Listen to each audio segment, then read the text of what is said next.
Just wanted to take a quick video of what's happening with the greens now.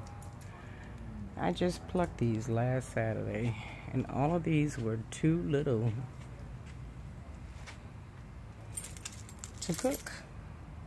And they just growing crazy overnight.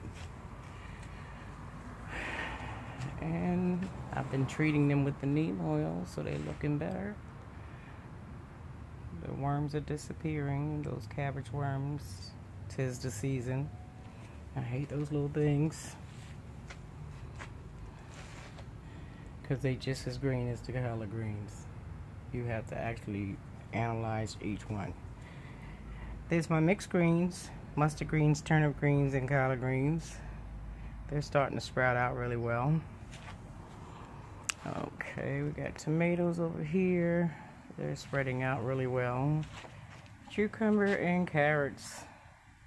Just starting to see them. I got rid of the mint because it was just everywhere. Planted some peppers down there and some spinach.